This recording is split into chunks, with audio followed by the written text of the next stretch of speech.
Olá pessoal, Fábio Akita. Eu gosto muito da cultura pop, filmes, séries de TV e durante as últimas décadas computadores têm sido temas de centenas, de clássicos como 2001 Uma Odisseia no Espaço, War Games ou Terminator, até mais recentes como Person of Interest ou Mr. Robot. A grande maioria coloca a tecnologia como um acessório mágico, mas alguns tentam mostrar um pouco mais da ambientação e da história. E hoje eu quero dar 7 recomendações de entretenimento em filmes, documentários e séries de TV que eu já assisti.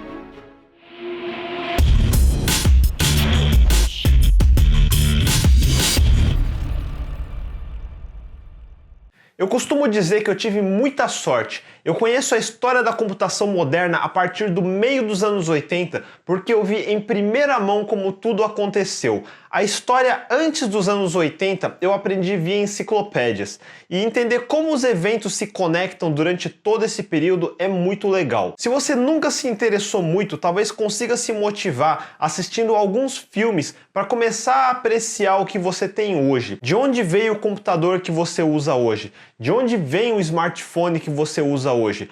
Por que as coisas são como são? O maior problema de filmes é que escritores normalmente gostam de tomar várias liberdades artísticas, mas tudo bem, filme não é documentário.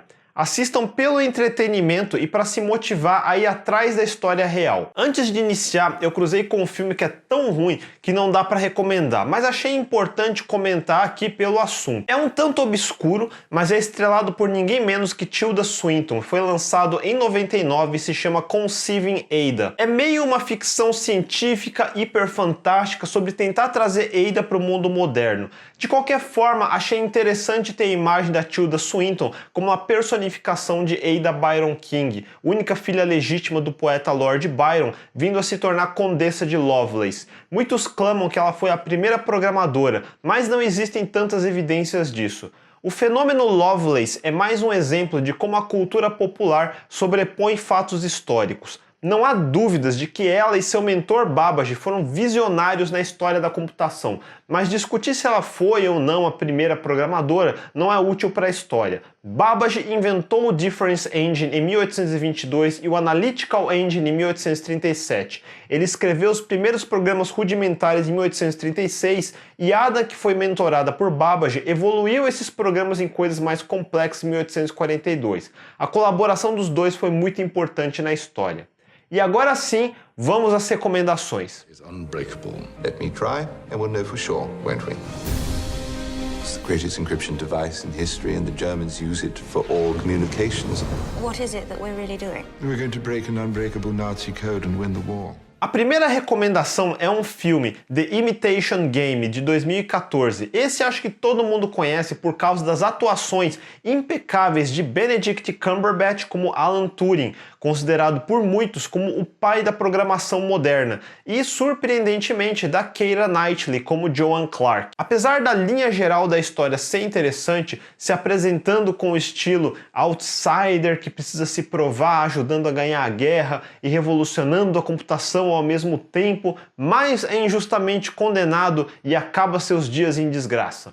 A história real é bem menos dramática que isso. Alan Turing de fato teve um fim injusto que tentaram corrigir só em 2013. Mas tirando isso, o computador de Turing não foi construído sozinho. Eles tiraram Gordon Weltman do filme, que é uma omissão importante. Apesar do toque dramático, o computador não foi chamado de Christopher, e sim Bomb. E o Bomb não foi tão revolucionário mesmo na época, ainda era só mais um dispositivo eletromecânico com switches de relay e rotores em vez de tubos a vácuo e circuitos eletrônicos. A revolução só viria com John von Neumann, que eu nunca vi em nenhum filme, aliás. Novamente, como entretenimento é um ótimo filme para trazer o nome de Alan Turing ao interesse das pessoas, mas não usem como base para o seu trabalho de história. Industry built on people ripping off each other's ideas. It's our turn. I want to build a machine that nobody else has the balls to build. It's illegal. It's the only way we get what we want.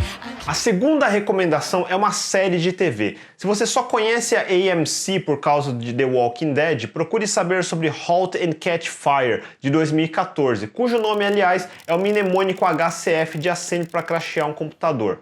Ela tem 4 temporadas e é uma das melhores séries sobre computadores que eu já vi. Não é um documentário, não é um biótipo de pessoas de verdade, ela é como Mad Men, onde podemos ver como era a vida no começo dos anos 80 até quase o meio dos anos 90, através de personagens que estavam no meio da revolução dos microcomputadores e a cultura de BBS até o início da internet comercial. É meio como ver a história real pelos bastidores. O casting dessa série é fenomenal.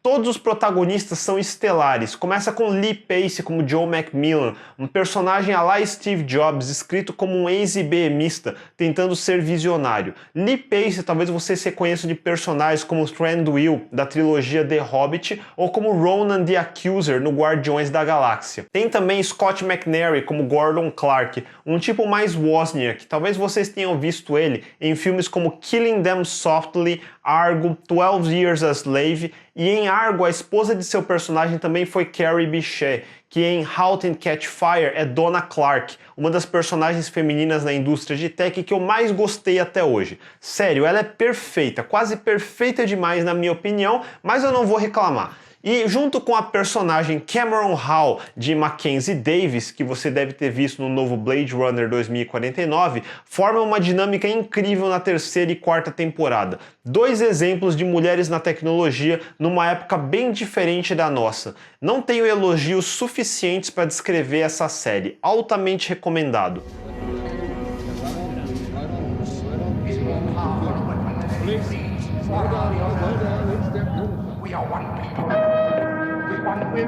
A terceira recomendação da lista é provavelmente o que eu mais gosto, pelo efeito nostalgia, nem tanto pela qualidade de produção, já que é um filme feito para TV pela TNT em 99, Pirates of Silicon Valley, adaptado do livro Fire in the Valley. É a melhor adaptação da história da revolução dos microcomputadores dos anos 80 e 90. Ela vai do fim dos anos 70 até o começo dos 90, dá um salto, termina no lendário retorno de Jobs à Apple no fim dos anos 90. As interpretações de Noah Weil e Anthony Michael Hall como Jobs e Gates são fenomenais e até hoje quando eu penso em Jobs e Gates eu imagino esses dois. O cast no geral é muito bom, Joey Slotnick e John DiMaggio como Wozniak e Ballmer também são perfeitos.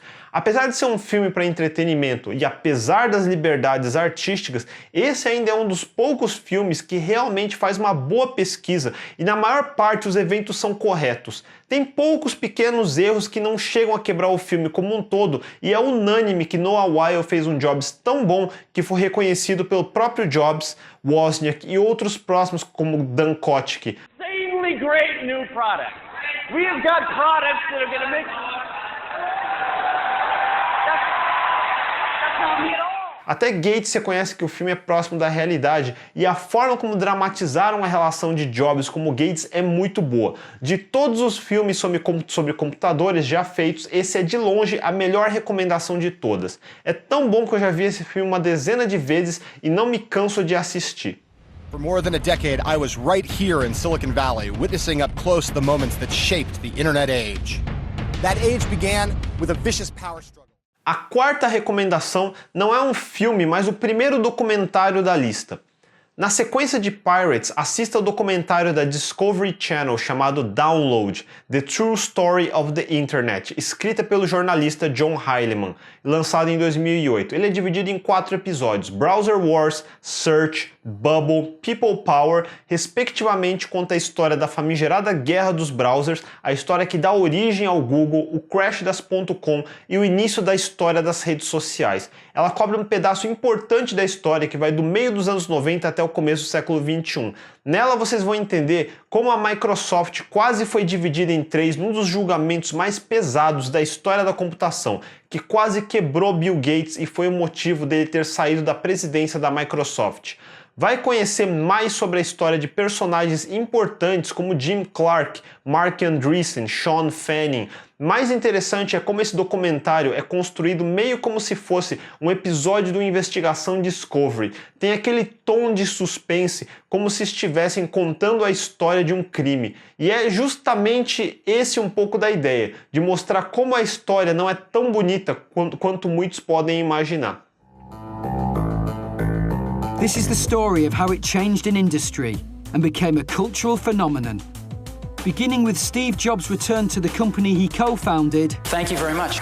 Through the birth of the idea. Music was the perfect synthesis for us. E falando em Sean Fanning, a quinta recomendação é outro documentário também da Discovery Channel, chamado The iPod Revolution de 2007. Esse filme conta a história do produto que transformou a Apple de uma empresa de computadores no maior titã da indústria de música. É a história da origem do iPod e como o iTunes colocou a indústria de música de joelhos, transformando a Apple num ícone cultural.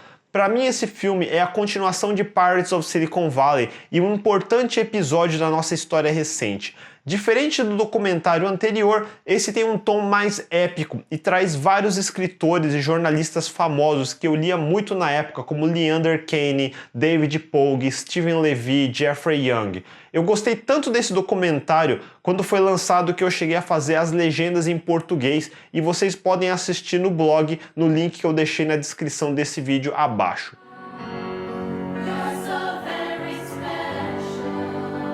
A sexta recomendação deve ser a única que praticamente todo mundo aqui já deve ter assistido e por isso não preciso explicar muito. The Social Network de 2010. Ela basicamente queimou nas nossas mentes que Mark Zuckerberg na verdade é Jesse Eisenberg nas horas vagas. É provavelmente um dos melhores trabalhos de screenplay de Aaron Sorkin desde The West Wing. E para mim o filme que traz de volta o David Fincher da época de Fight Club e Seven. Naturalmente baseado em um livro chamado Accidental Billionaires e naturalmente também com muitas liberdades artísticas na história. Na verdade o filme é praticamente só liberdades artísticas, mas como drama é de longe o melhor dessa lista. Só não citem o filme como referência histórica. Your Apple stock is worth $441 million, and your daughter and her mother are on welfare. She's not my daughter! You must be able to see that she looks... Em termos de boa produção, a sétima e última recomendação acaba voltando para Jobs. Não confundir com o filme que estrelou Ashton Kutcher, que eu não recomendo. Primeiro porque Pirates fez um trabalho muito melhor com a mesma história. Segundo porque Kutcher não chega aos pés de Noah Wyle em Pirates. E terceiro porque existe esse outro filme que eu gosto por causa da combinação de Michael Fassbender como Jobs e de novo Aaron Sorkin como escritor, baseado mais ou menos na primeira metade da biografia de Walter Isaacson. Minha recomendação é o filme Steve Jobs de 2015. Vocês devem ter notado que todos os filmes são obra de ficção, nenhum é uma biografia. E de todos os filmes com Jobs, esse é provavelmente o mais bem feito, mas o mais longe da realidade. É o único que pelo menos mostra um pouco da era Next. E em parte eu gostei da estrutura em 3 atos de Sorkin, usando conversas nos bastidores antes de uma das icônicas apresentações de Jobs. É um filme bem inteligente na verdade, mas nesse ponto da história acho que foi muito pouco, muito tarde. Mesmo assim, vale muito a pena assistir. O maior defeito de Steve Jobs é também a parte que eu pessoalmente mais gosto. Aaron Sorkin nunca esteve tão afiado nos diálogos. É basicamente um filme que devia se chamar Como Fazer Diálogos Afiados por Aaron Sorkin. Subtítulo: Um filme sobre Steve Jobs. E estas são algumas das minhas recomendações. O que vocês acharam? E quais são as suas recomendações e por quê? Não deixe de compartilhar com a gente nos comentários abaixo. Se gostaram, deem um joinha, assinem o canal e cliquem no sininho para não perder os próximos episódios. A gente se vê, até mais!